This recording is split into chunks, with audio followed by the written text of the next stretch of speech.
After 70, bedtime is not just sleep, it is heart care. What time should seniors go to bed for better heart, brain, and daily energy? Let us start with the simple answer. Then we will explain it in a way that feels practical, realistic, and safe. Many adults over 70, a helpful target is to be winding down around 9 o'clock to 9:30 at night.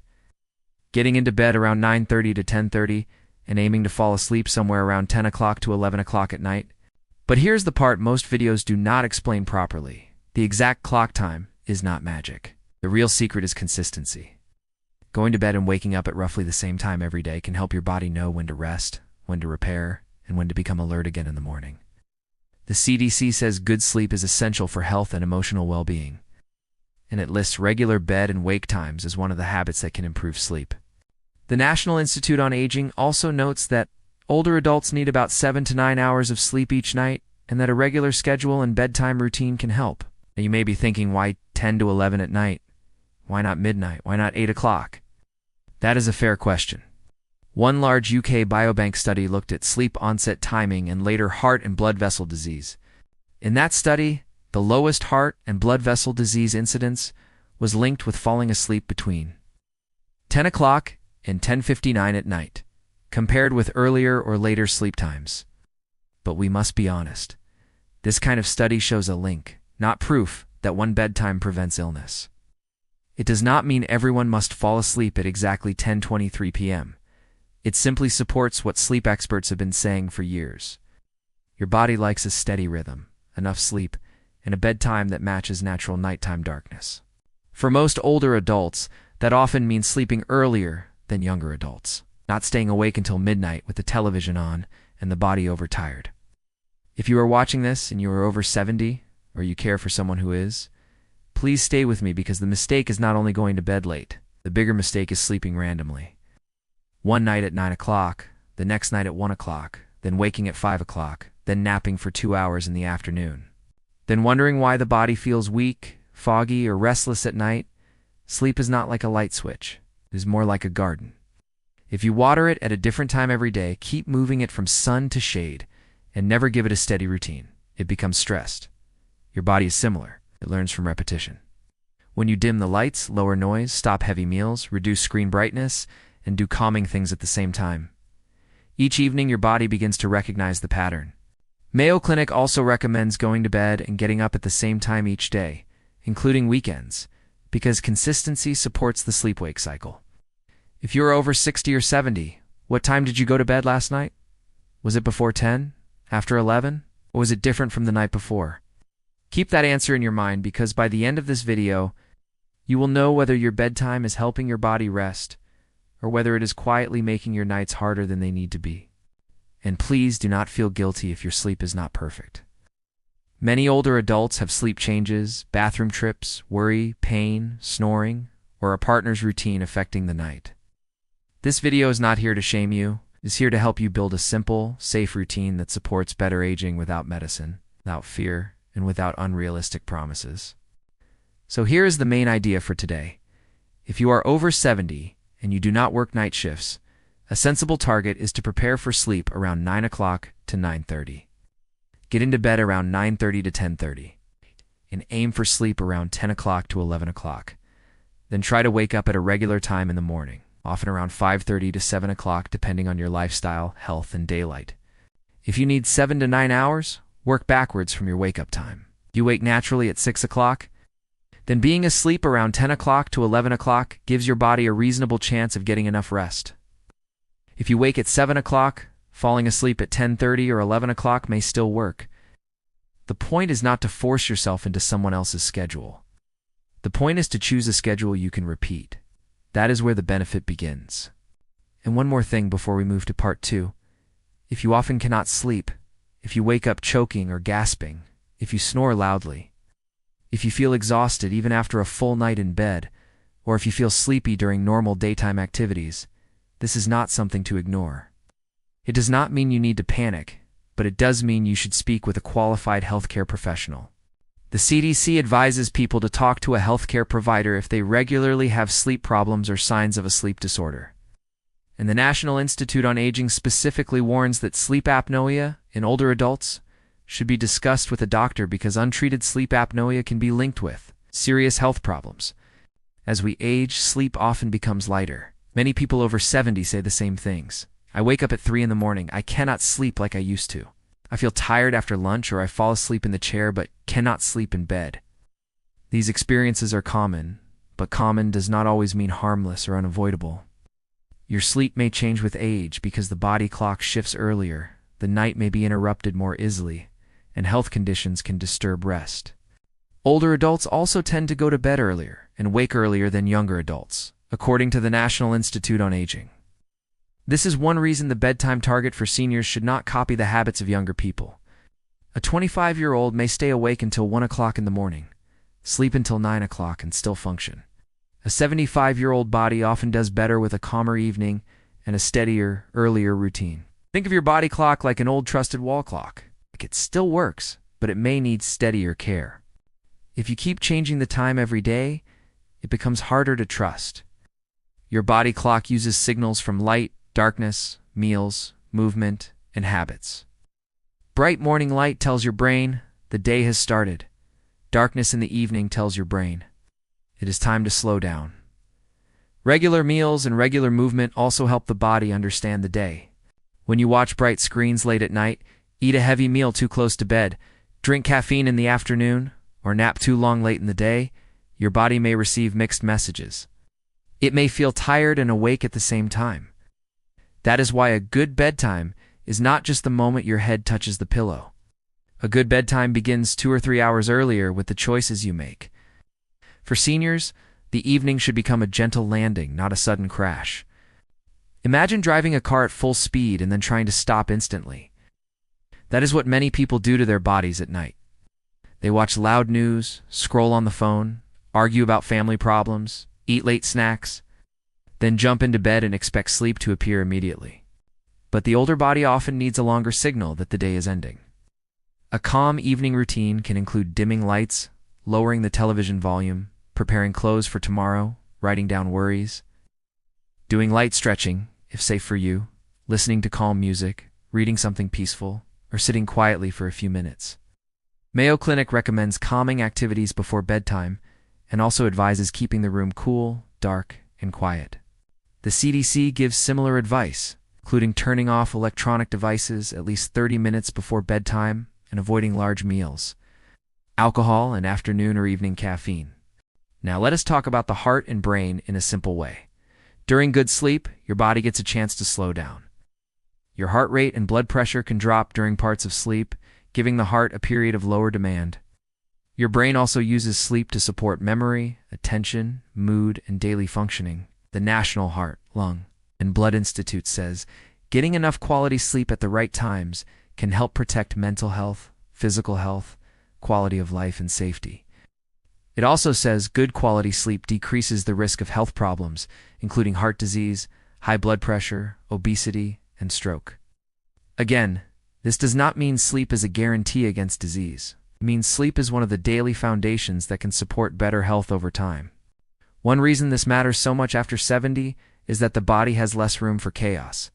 When we are younger, we may recover faster from a bad night. After 70, one rough night can affect balance, memory, mood, appetite, and energy the next day.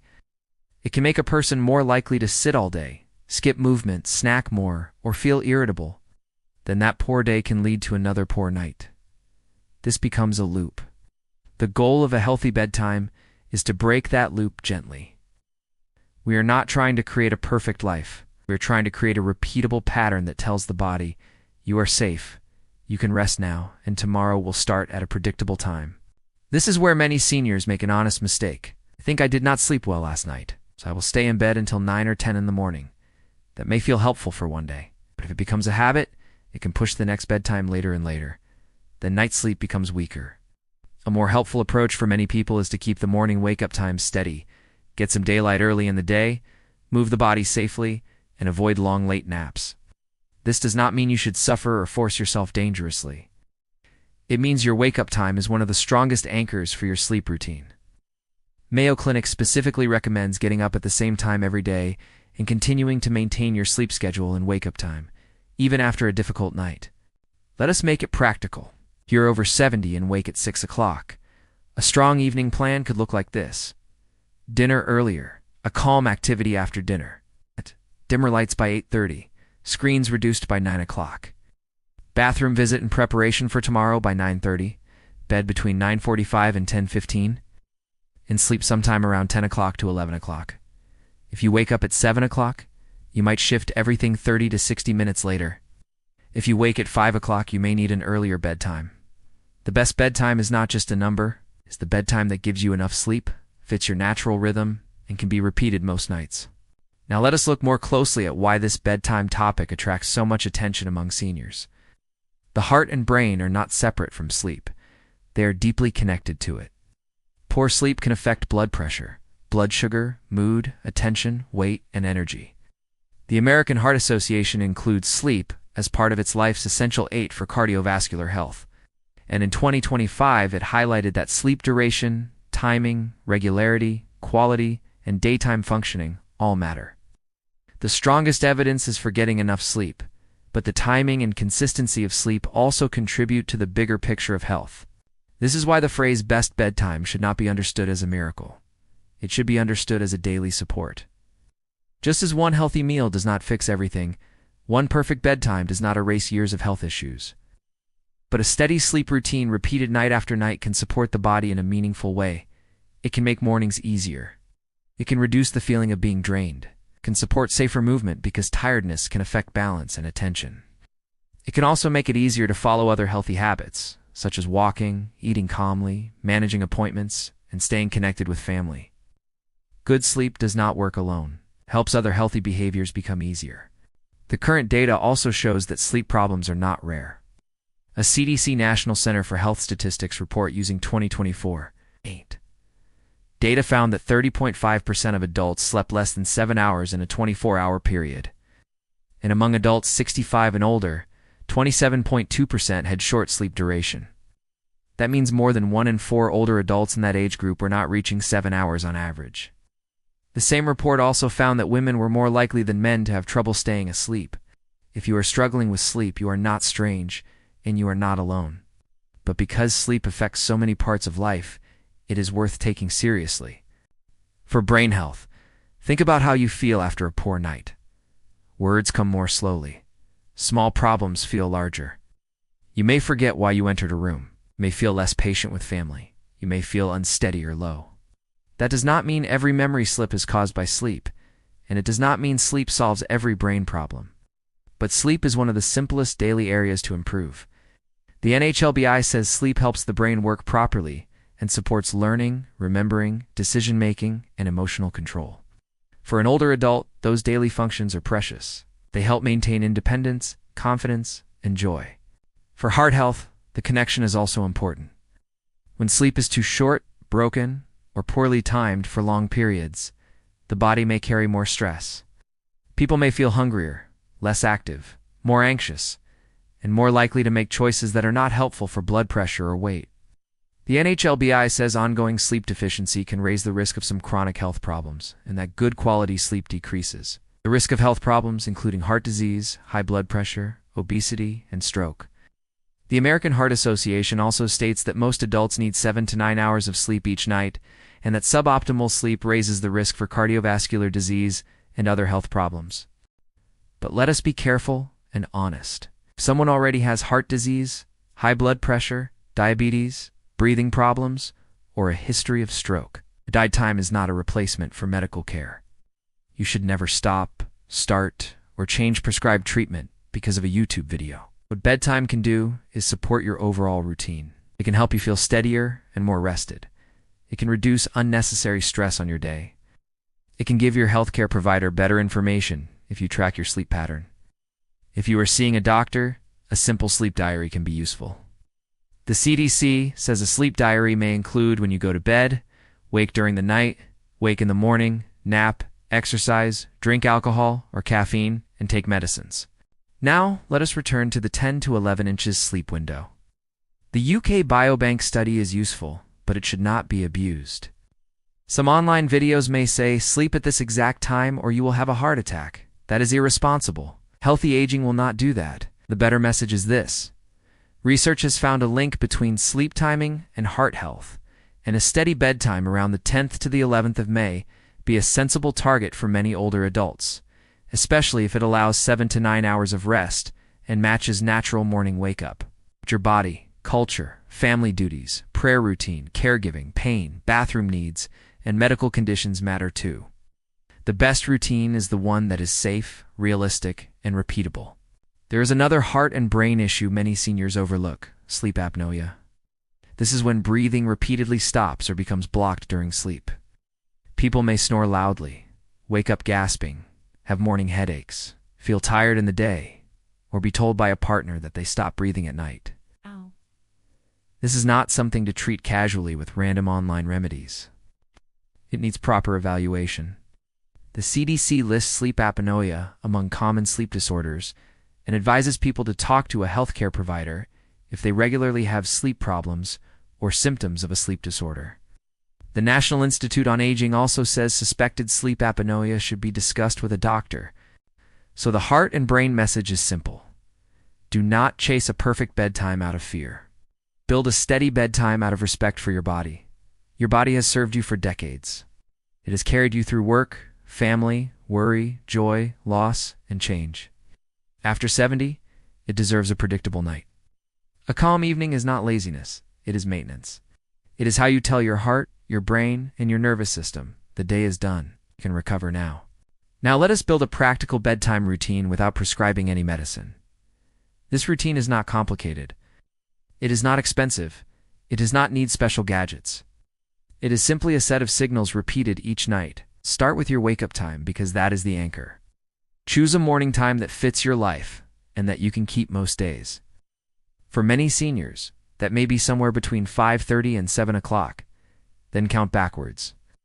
If you want about 7 to 9 hours of sleep and you wake at 6 o'clock, you probably need to be asleep around 9:30 to 11 o'clock, depending on your sleep needs.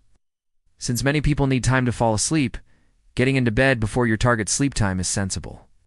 This is why the 9:30 to 10:30 bed window works well for many older adults. The routine should begin after dinner. Try not to make the evening too heavy. A large meal close to bedtime can cause discomfort and may keep you awake. Mayo Clinic advises avoiding heavy or large meals within a couple of hours of bedtime, and the CDC also recommends avoiding large meals and alcohol before bed. If you often wake to use the bathroom, talk with your healthcare provider, especially if it is new, severe, or affecting your sleep badly. You can also make your evenings safer by clearing the path to the bathroom, using gentle night lighting that is not too bright, and keeping slippers or walking aids within reach if you use them. Falls at night are a real concern for older adults, so a good bedtime routine is not only about sleep, it is also about safety. Next, protect the last hour before bed. This hour should feel boring in the best possible way. Your body should not be surprised, frightened, or overstimulated. Turn down bright lights. Lower the sound around you. Avoid arguments if possible. Put worrying tasks on paper for tomorrow. If you watch television, choose something calm rather than stressful news or loud drama. If you use a phone or tablet, reduce brightness and stop at least 30 minutes before bedtime if you can. The CDC recommends turning off electronic devices at least 30 minutes before bed. Mayo Clinic also notes that evening light exposure can make falling asleep more challenging and advises avoiding prolonged use of light-emitting screens just before bedtime. Then make the bedroom a sleep-friendly place. A good sleep room is cool, dark, quiet, and comfortable. It does not have to be perfect. Not everyone can control noise, whether neighbors or a partner's habits, but improve what you can.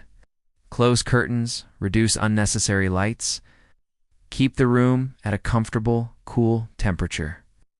Use a fan, earplugs, or white noise if they are safe and helpful for you. Keep the bed mainly for sleep. If you spend hours in bed watching videos, worrying, eating, or doing paperwork, your brain may stop connecting the bed with rest. The CDC recommends keeping the bedroom quiet, relaxing, and cool, and Mayo Clinic also recommends creating a restful environment. Now let us talk about naps. Naps are not evil. Many older adults enjoy a short rest in the day, and sometimes it is needed.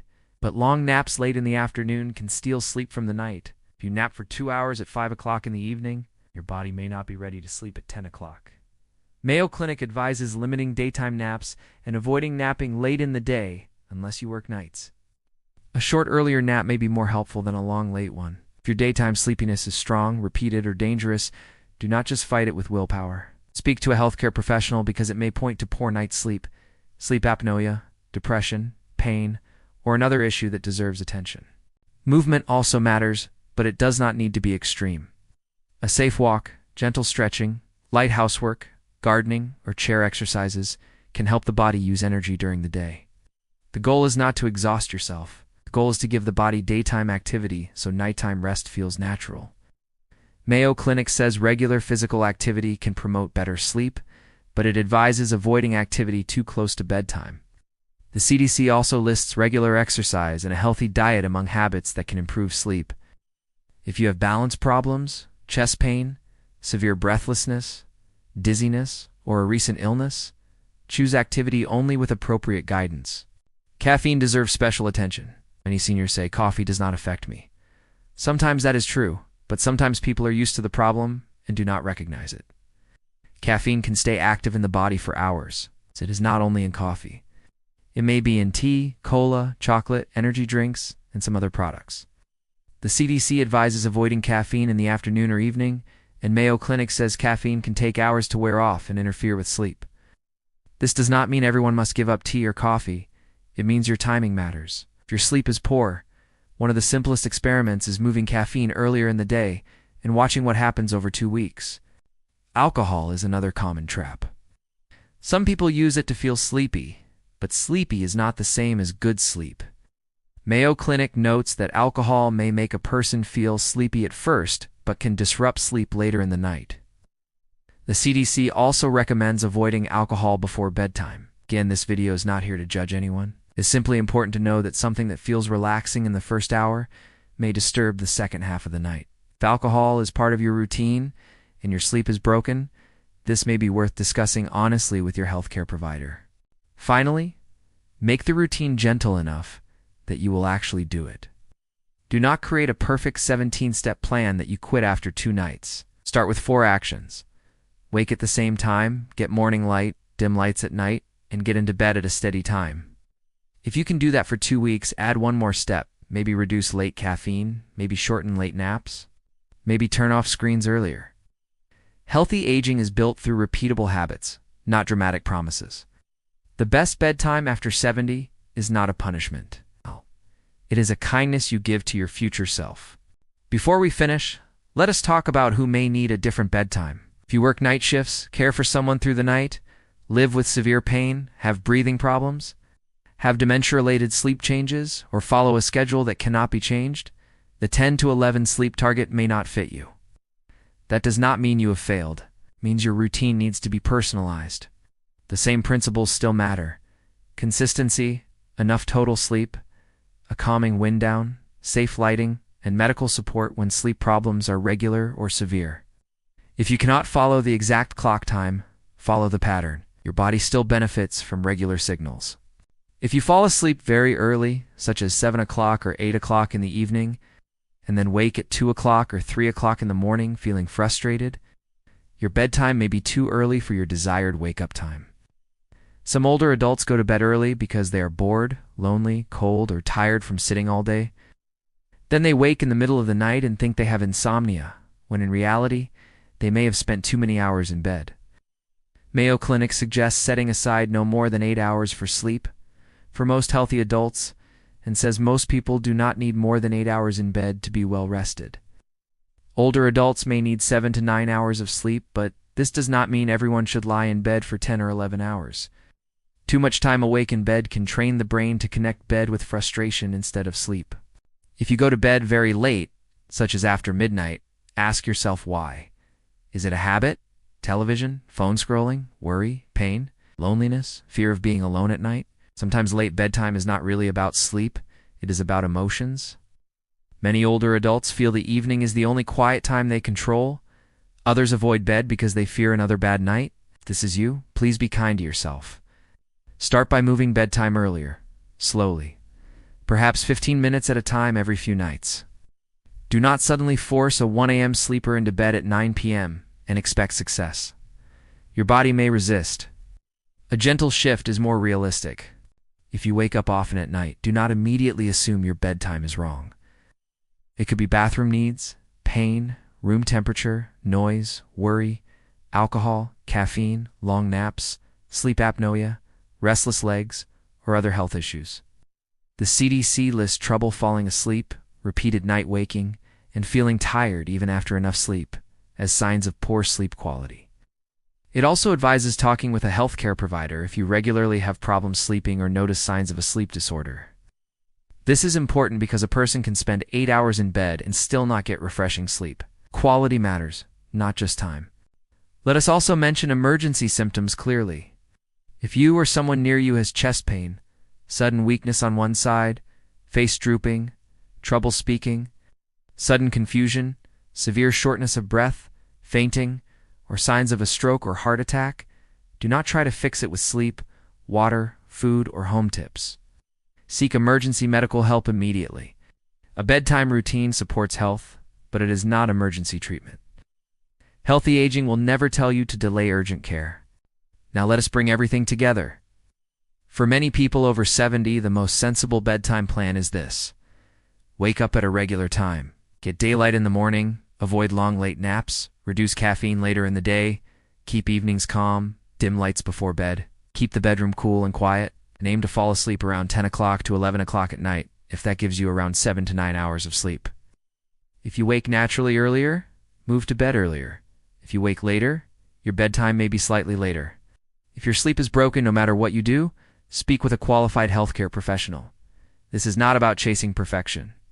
It is about giving your heart and brain a steady night routine they can depend on. Here is a simple example. Margaret is 74.